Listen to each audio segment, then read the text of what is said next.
All right, let's dive in. We're looking at Rajiv Malhotra's Being Different today. You shared some excerpts. Yeah. Wow, this book is dense. It really is. It's a challenge for sure. Malhotra really pushes us to question some deep assumptions we have about, well, how we see the world, especially when we're talking about Western and Dharmic civilizations. And that seems to be what you're really interested in here, right? How these Dharmic traditions, these Hindu, Buddhist, Jain, how they have such a completely different way of thinking about things, like even chaos. Oh, absolutely. That's one of the key things that jumps out at you when you read Malhotra. Western thought tends to really struggle with chaos. It wants to impose order, like, making a perfectly organized garden. But the Dharmic traditions, it's more like a thriving forest, right? I love that image he uses in the book. Yeah, it's a great image, full of life and complexity and, a kind of comfort with the natural cycles of things, growth and decay and all that. And that difference really impacts how these civilizations approach everything: spirituality, knowledge, even social structures. And one of the things that really struck me was this term Malhotra uses, difference anxiety.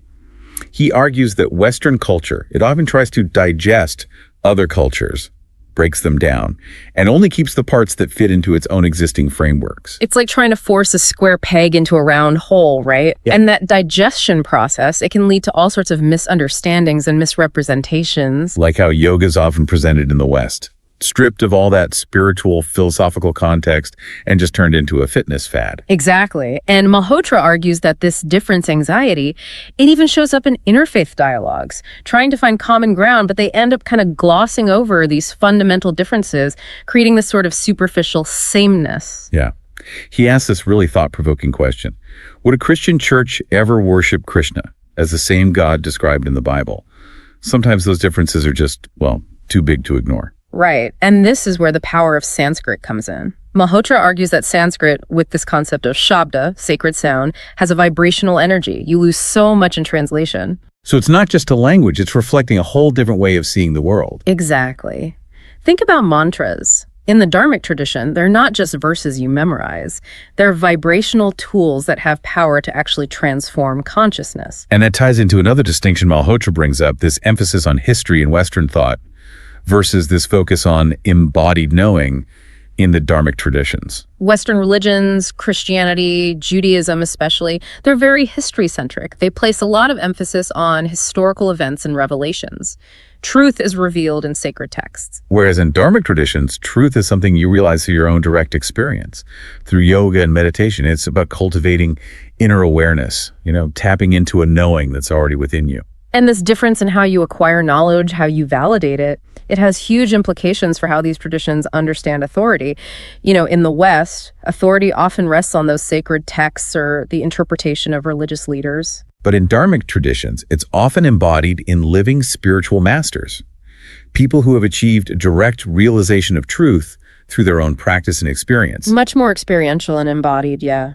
And I think that helps to explain why so many of these key Dharmic concepts get mistranslated or misinterpreted in the West. Oh, absolutely. Take karma, for example.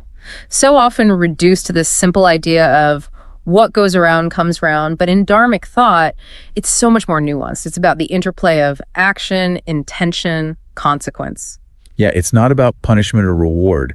It's about understanding this intricate web of cause and effect that shapes our lives. Right, and that applies to other terms as well. Think about Athaman, often translated as soul, but it carries a very different meaning in the Dharmic context. It points to the idea that our true self is one with the divine, or devatas, often mistaken for pagan gods, but they represent a totally different understanding of those divine forces at play in the cosmos. Malhotra sees Mahatma Gandhi as someone who really embodies this reversed gaze, looking at the West from a Dharmic perspective and challenging these deeply ingrained assumptions. Yeah, Gandhi, particularly in his book, Hind Swaraj, wasn't just defending India, he was actively critiquing the West's worldview, especially that materialist and colonial mindset. And it seems like that's what Malhotra is calling for, a move beyond just tolerance to a deeper, more genuine mutual respect between cultures. Absolutely. He wants us to stop trying to flatten or digest those differences and instead actually acknowledge and value the unique contributions that each tradition brings to the table. It's a powerful message, especially in our world today, where where it feels like we're constantly bombarded with messages about globalization and homogenization. Malhotra reminds us that true universalism shouldn't mean erasing those differences. It should be about celebrating them, recognizing that there are multiple valid ways of being and knowing in this world. Now, Malhotra uses that analogy of a forest to represent dharmic civilizations. And what's interesting is that metaphor kind of extends to this idea of context, right? Oh, definitely. Because, like a forest, dharmic thought really thrives on interconnectedness. To understand a concept, you have to see how it relates to everything around it. And he contrasts this with the West's tendency towards decontextualization, which often tries to take these ideas out of their cultural context and apply them universally. And that often leads to distortion and misrepresentation. It's like taking a seed from the rainforest and expecting it to thrive in the desert. You're not considering the specific connections it needs to flourish. Like with the concept of dharma.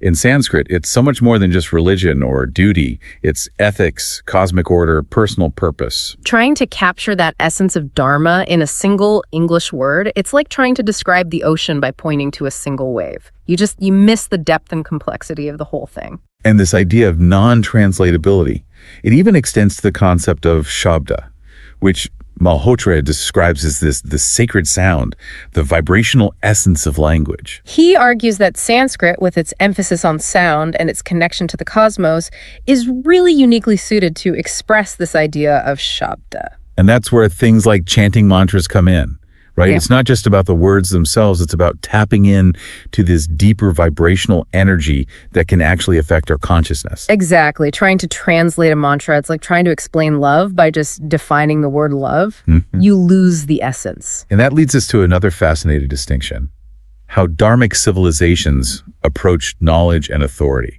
which is different from Western thought. I think we touched on this earlier, but it's worth exploring further. Okay, yep, sure. In the West, knowledge and authority often come from external sources, right? Yeah. Like sacred texts and religious leaders. Yeah. Truth is something that's revealed and then codified. But in dharmic traditions, there's a much greater emphasis on embodied knowing and direct experience. Truth is something you realize through your own being, through practices like yoga, meditation, self-inquiry. It's about cultivating inner awareness, accessing a wisdom that's already present within you.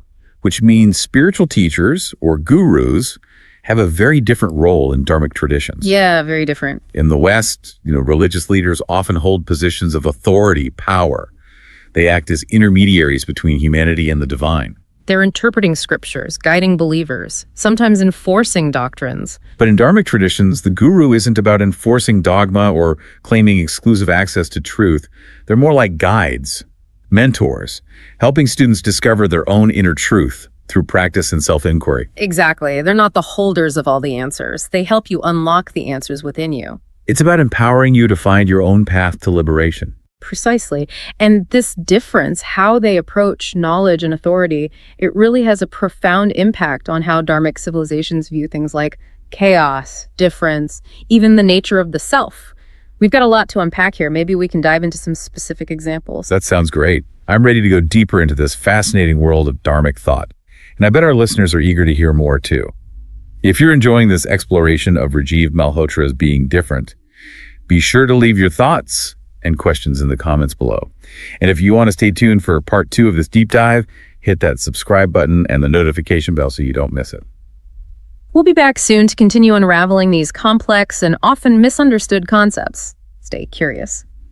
So, picking up where we left off, let's dig into some of their specific examples of mistranslations and misinterpretations of key dharmic concepts that Malhotra highlights. Those misinterpretations often come from trying to fit those square pegs of dharmic thought into the round holes of Western frameworks. It's like trying to understand a rainforest ecosystem by looking at it under a microscope. Right. Exactly. You see some of the individual components, but you miss that complex web of relationships that makes the whole thing work. Right. And one of the prime examples Malhotra talks about is the concept of dukkha in Buddhism. Most Westerners, when they hear dukkha, they think of it as just suffering.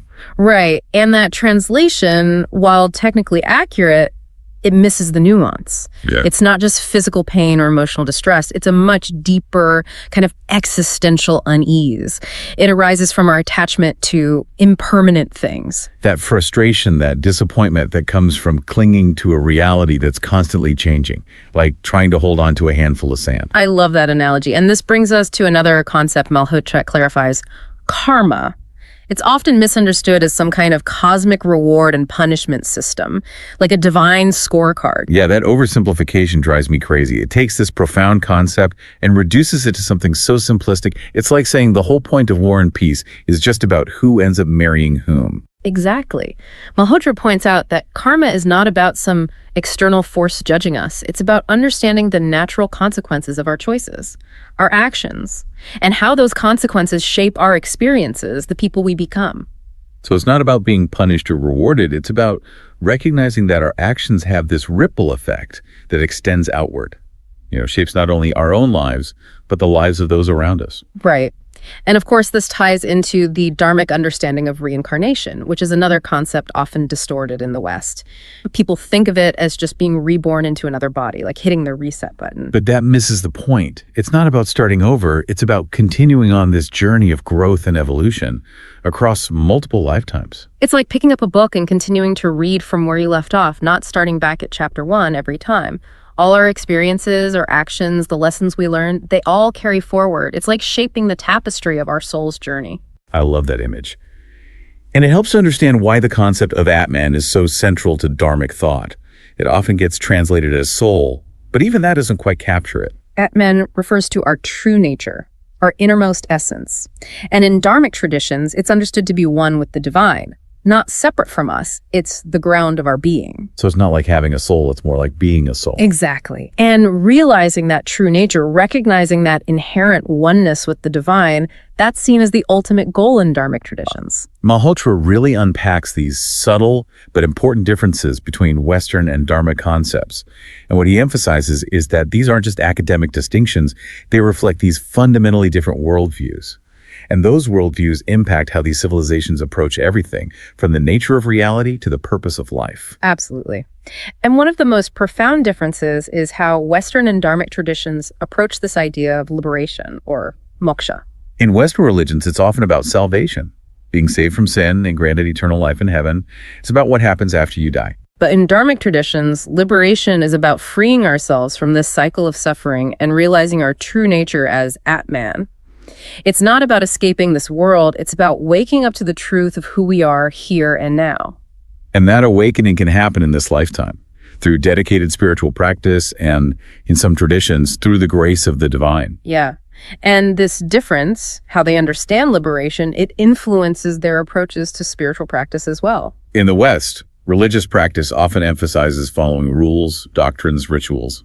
Sometimes it can feel like you're trying to earn God's favor or atone for wrongdoing. Right. But in dharmic traditions, practice is more about cultivating inner transformation, purifying the mind, removing those obstacles that prevent us from seeing reality clearly. It's about cultivating awareness, compassion, wisdom, through practices like yoga, meditation, ethical living. And this difference, how they approach practice, it's reflected in the role of the guru, the spiritual teacher. We often see this figure misrepresented in Western portrayals of Eastern spirituality. Oh yeah. In the West, religious leaders often have these positions of authority and power. They act as intermediaries between humanity and the divine. They're interpreting scriptures, guiding believers, sometimes enforcing doctrines. But in dharmic traditions, the guru isn't about that. Not about enforcing dogma or claiming to have exclusive access to truth.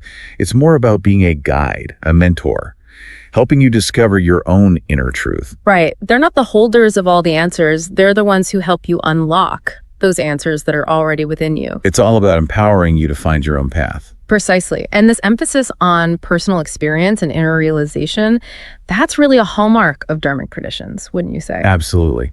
And it's one of the things that makes them so challenging and so rewarding to explore. Yeah. Malhotra's book is really eye-opening. It highlights these distinctions, challenges our assumptions. It's a reminder that there are multiple ways of seeing the world. And that Western perspective, while valuable, it's not the only valid one. Right. And this brings us to another aspect of Malhotra's book, his critique of the West's synthetic unity. This is where he uses that analogy of trying to force puzzle pieces together that don't quite fit. Like you're trying to create unity by sheer force of will, ignoring all those inherent differences and complexities. And he contrasts that with the Dharmic concept of integral unity, which recognizes this inherent interconnectedness of all things.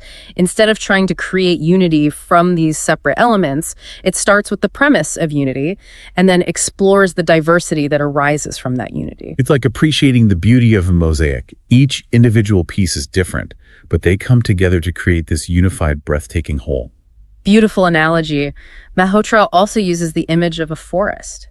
Countless trees and plants, they're all interconnected, forming a single ecosystem. It's not about forcing conformity, it's about recognizing that diversity is essential to the web of life. Now, in addition to critiquing Western Universalism and its digestion of Dharmic traditions, Malhotra also challenges some specific misinterpretations of key Dharmic concepts that are often presented in kind of a distorted way in the West.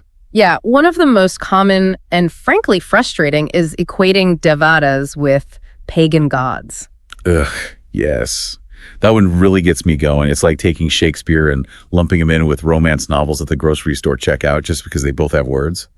It's a really harmful misrepresentation because it kind of associates Dharmic deities with these negative connotations that the West has historically given to paganism. Yeah, people think of pagan gods as primitive, superstitious, demonic even, which is so far from the truth when it comes to how devatas are understood in Dharmic traditions. Right. In Hinduism, for example, devatas are not separate gods in the Western sense.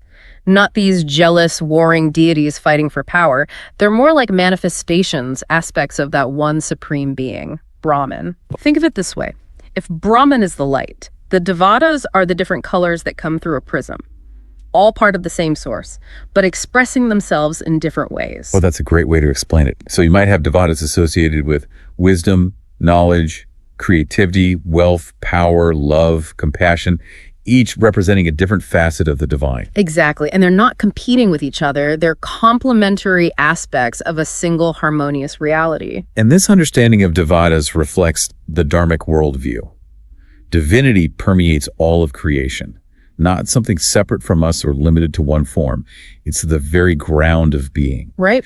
And this leads us to another important point, the difference between murtis, those sacred images used in Hindu worship, and the Western idea of idols. This is another area where there's so much potential for misunderstanding, especially for people coming from Abrahamic traditions, where there's this strong prohibition against idolatry. The word idol has this negative connotation.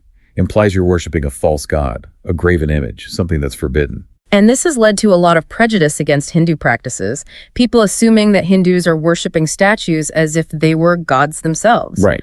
But Malhotra explains that Murhotis are not idols in that sense. They're not seen as the deity itself. They're more like representations, embodiments of the divine. They're focal points for meditation, contemplation, devotion, helping people connect to that divine presence within themselves and in the world. Yeah, it's similar to how Christians might use a crucifix or a rosary to focus their prayers. Right, not about worshiping the object itself, but using it as a tool. Exactly. And Malhotra's discussion of murtis, it really helps to dispel some of those common misconceptions. Yeah.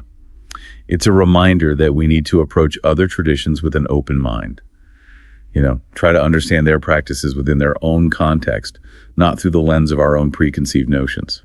Speaking of understanding things in their own context, another important distinction Malhotra makes is between the Dharmic concept of yajna and the Western understanding of sacrifice. Oh, yes. Another one that gets lost in translation. Right.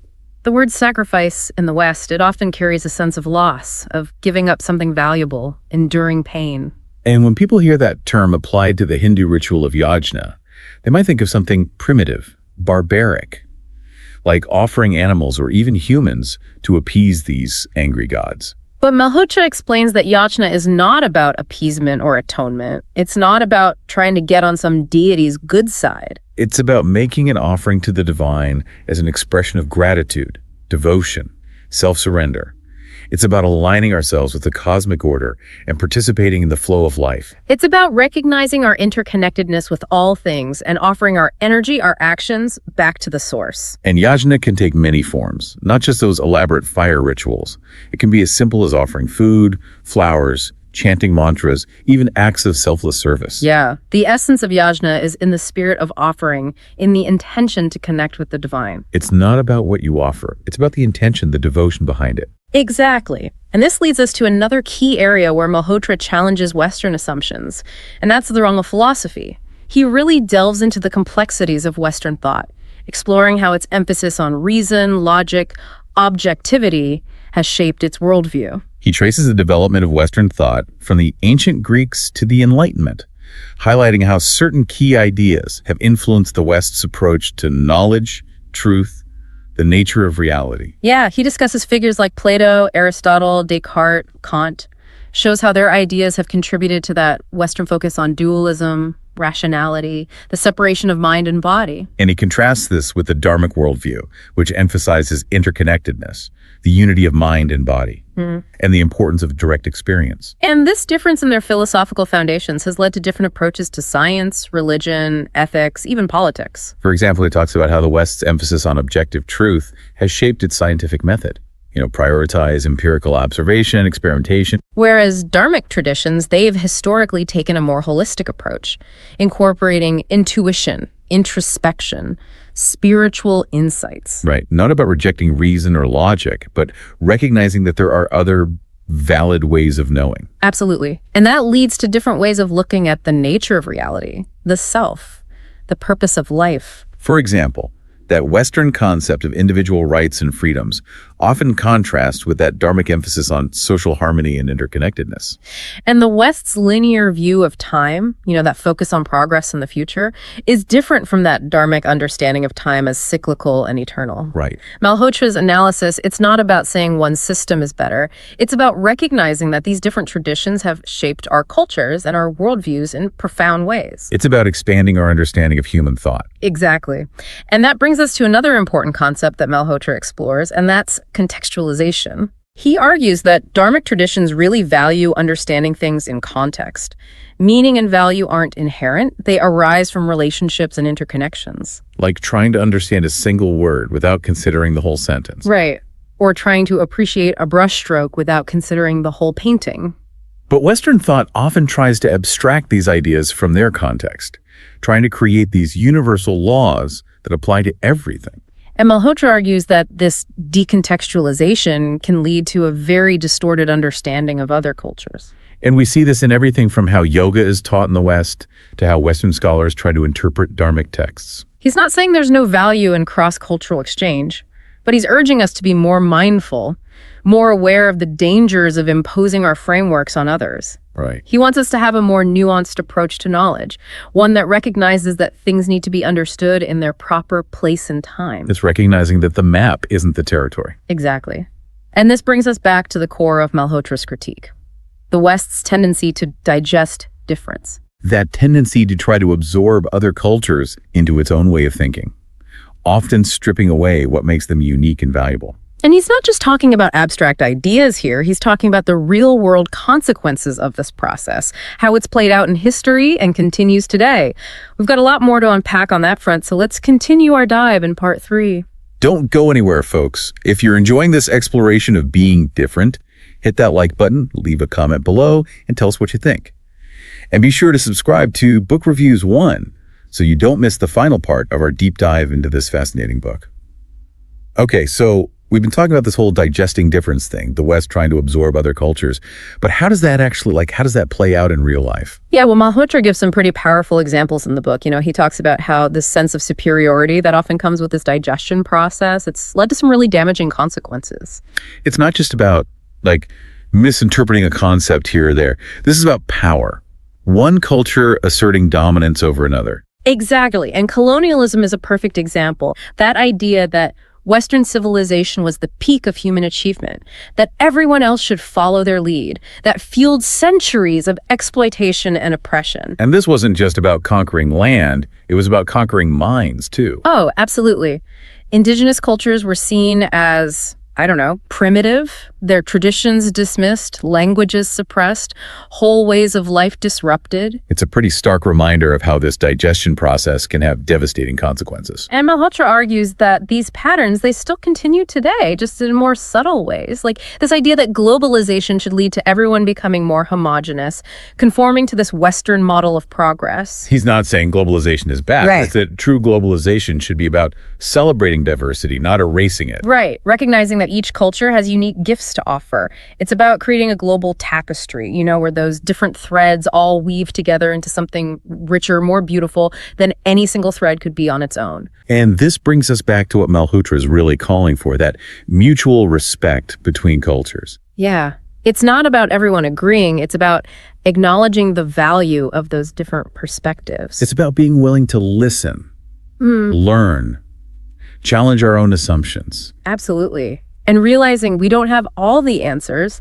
Other cultures might have insights we've been missing. So how do we actually do that? How do we move beyond this digesting difference and get to that genuine mutual respect? Well, Malhotra offers some ideas in the book. He talks about decolonizing our minds, freeing ourselves from these, Eurocentric narratives that shape how we understand the world. Acknowledging our own biases, actively seeking out different viewpoints. Exactly. And he also emphasizes intercultural dialogue, not just reading about other cultures, but having real conversations with people from different backgrounds. Hearing their stories, understanding their experiences, learning from their wisdom, building those bridges. Yeah. He also talks about being more mindful about how we consume and interact with other cultures. That's a big one, especially with social media and the internet, right? Yeah. We have access to so much information and imagery from around the world. Right, and it's so easy to fall into that trap of romanticizing other cultures, reducing them to these superficial stereotypes. Or even worse, appropriating elements for our own gain without really understanding or respecting the original meaning. Exactly. Malhotra wants us to be conscious consumers, educate ourselves, approach other cultures with humility. So it's not about closing ourselves off, it's about engaging more thoughtfully. Right, and that thoughtfulness requires a shift in perspective, seeing the world through new eyes. Which brings us back to that image of the reversed gaze that Malhotra talks about. Yeah, looking at the West through the lens of dharmic thought, challenging those assumptions. Recognizing that our way of seeing things isn't the only way. And that other perspectives might offer insights we've been overlooking. It's about, decentering ourselves, stepping outside our own bubble, embracing the complexity of human experience. And that's really what Malhotra's book is all about, isn't it? Yeah. Challenging us to expand how we understand what it means to be human, to really appreciate the beauty of difference, and to work toward a world where those differences are celebrated, not just tolerated. It's a real call to action, an invitation to start a journey of self-discovery and understanding. And as we wrap up this deep dive into Rajiv Malhotra's Being Different, we encourage you to continue exploring these ideas. Read the book, dive deeper into the concepts, let us know what resonates with you. And if you enjoyed this conversation, be sure to like this video, subscribe to Book Reviews 1 for more deep dives. We'd love to hear from you, so leave a comment below. Let us know what other books we should explore together. Until next time, keep those minds open and stay curious.